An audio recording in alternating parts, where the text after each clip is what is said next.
Hello everybody, we are now starting our next unit, which is looking at probability. So I'm going to fit three separate things that we're going to be looking at into one video.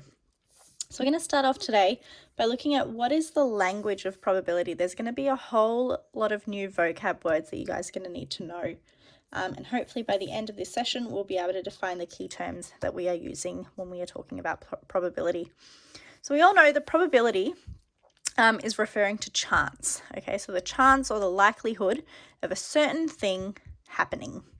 Okay, and we've got a couple of words that we're going to go through. So an experiment, probably all know what an experiment is in science, but in maths it's also similar, a situation that involves chance which leads to a set of results. So we conduct an experiment to see the likelihood of something occurring or not occurring.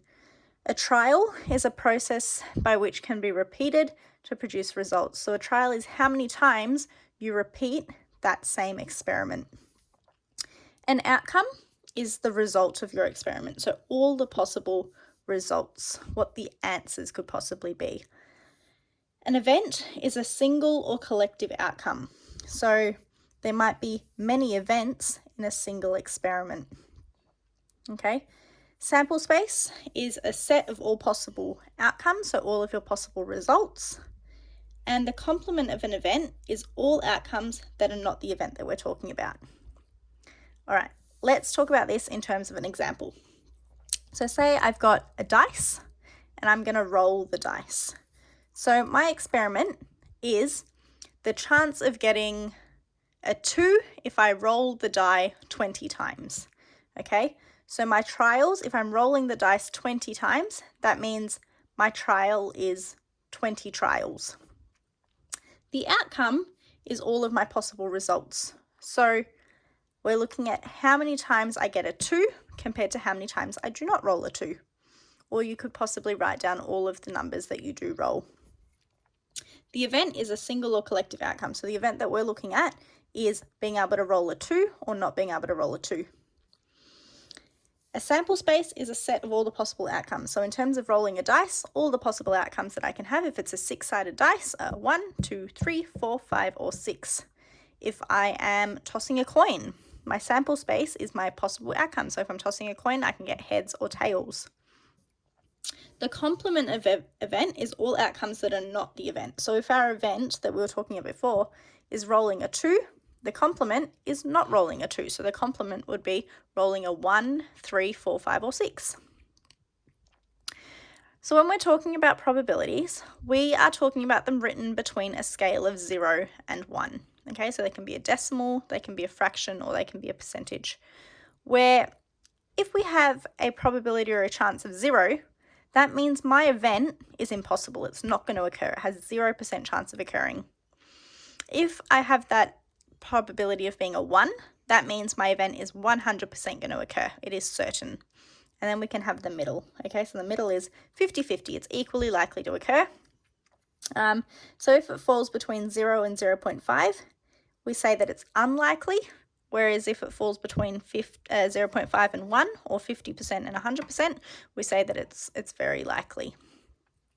So we can do all probabilities or all chances on a scale. That is our terminology. Now let's put this into practice. All right. So what we are looking at is theoretical probability. So for this lesson, we're going to be looking at being able to calculate theoretical probability. Theoretical probability is basically a method that's used to express the likelihood of something occurring, so the chance that something is going to occur.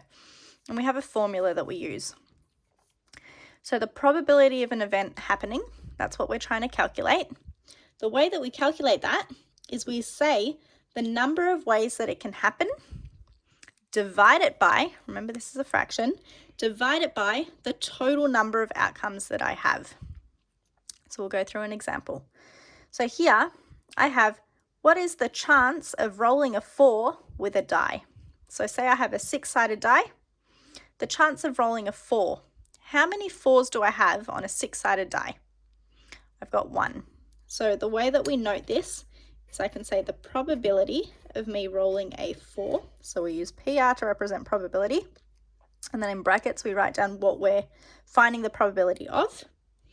The probability of rolling a 4 is there's 1 4 out of 6 possible outcomes. So the number of ways it can happen, I can only roll a 4 one way by actually rolling a 4. And the total number of outcomes in a 6-sided die are 6. I can have a 1, 2, 3, 4, 5, or 6.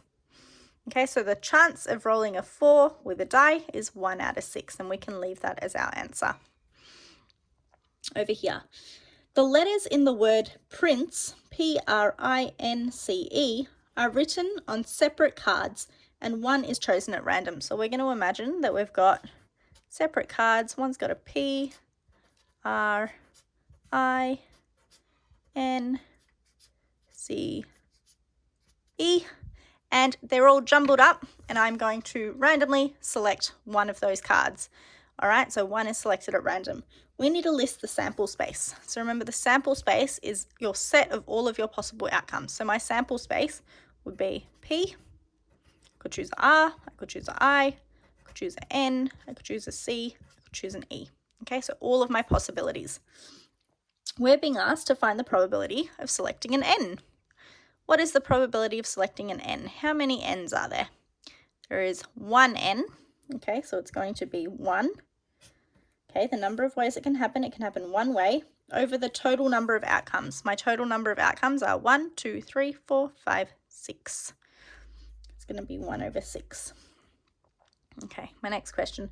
The sample space of vowels. Remember, your vowels are A, E, I, O, and U. Okay, so a vowel, I'm just going to write it up here. Vowel is A, E, I, O, and U. So over here, I've got an I, which is a vowel, and I've got an E, which is a vowel. So there are 2 possibilities. So the number of ways that it can happen is, I'm going to say 2, but this one's asking for my sample space. I'm just going to write that down quickly. I and E.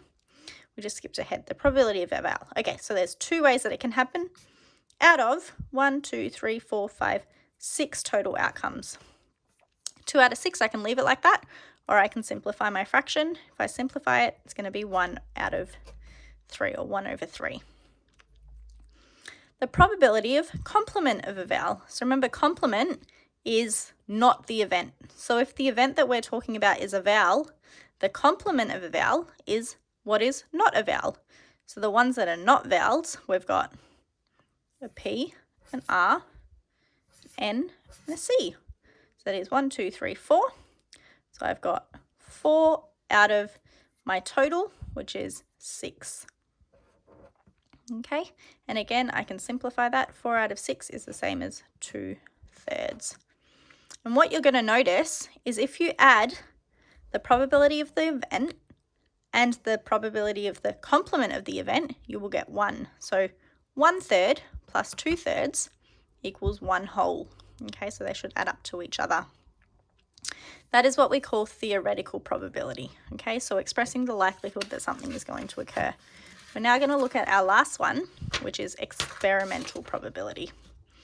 So, experimental probability is looking at an experiment. We've done an experiment, and we are going to figure out the probability of the event occurring again.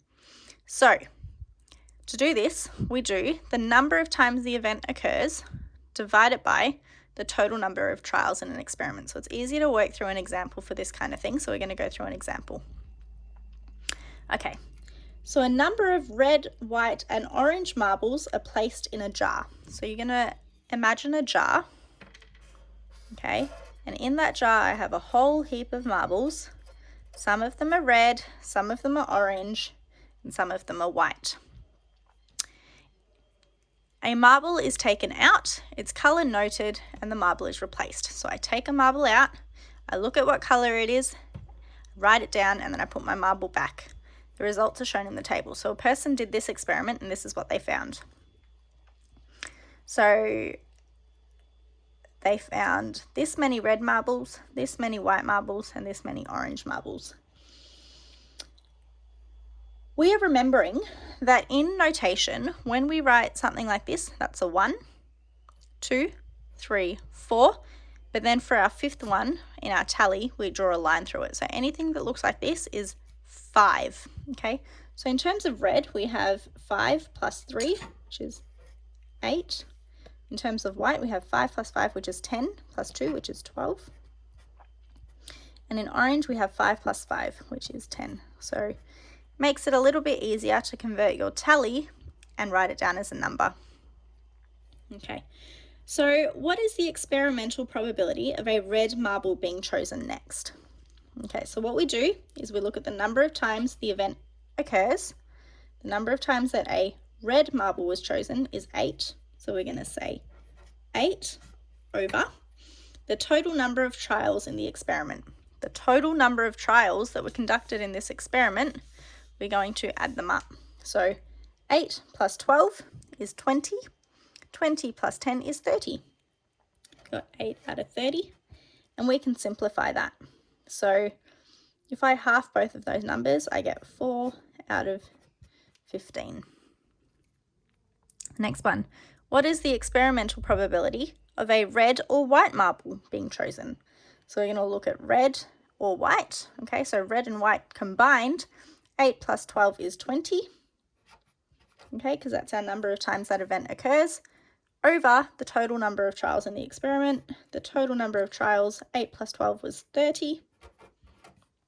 And 20 over 30 as a fraction is 2/3. Okay. If the experiment is done 600 times, what is the expected number of times that orange is selected? Okay, so what we have to do is, this is a two-step question. We need to look at the probability of orange being selected. So orange is 10 out of 30, okay, which we know equals 1/3. All right, and to figure it out for 600 times, if the experiment's done 600 times, what we do is we do 1/3 times 600, okay, and 1/3 of 600 is 200, which means if this experiment was done 600 times, we would estimate, okay, that the probability of selecting orange would be 200 times. Please give this video a thumbs up if you reached this far, and if you could comment below letting me know how you go with all of this, that would be great. All right, thank you. Bye.